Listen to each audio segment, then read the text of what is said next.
le capital n'est pas gratuit. Or, traditionnellement, pour les banques de développement, le capital était gratuit. L'actionnaire, qui était en général l'État, payait, donnait.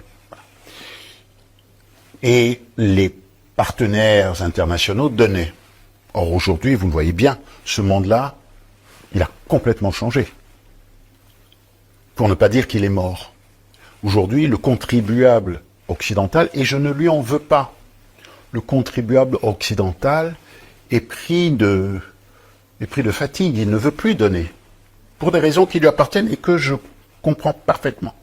Bien. Donc, il s'agit pour les banques de développement, comme la nôtre, de se doter des moyens d'aller chercher ses fonds propres. Et on sait très bien que le capital, qui est la matière des matières, le capital n'est pas gratuit. Les banques de développement ont vécu dans le monde et dans la culture où le capital était dit gratuit. C'est fini, ça. Le capital n'est pas gratuit. Le capital coûte de l'argent.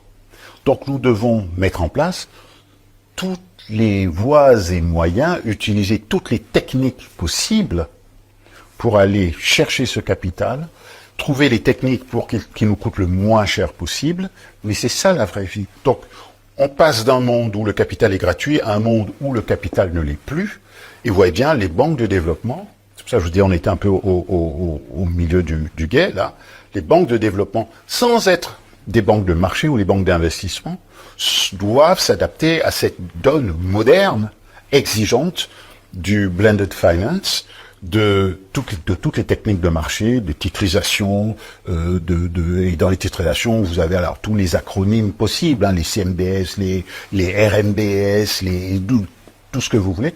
Donc l'imagination est sans limite. La limite étant que,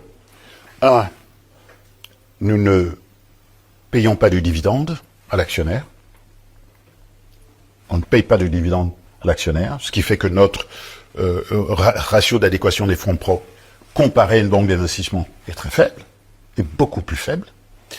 Et deuxième point, si on ne paye pas de dividendes, on paye néanmoins des coupons quand on va détenir des titres, notamment des titres hybrides, qui nous obligent à payer des coupons. Quand la BOAD va lever de la ressource à 30 ans avec une période de non-callabilité de 5 ans, ça veut dire que pendant 5 ans, on va payer un coupon.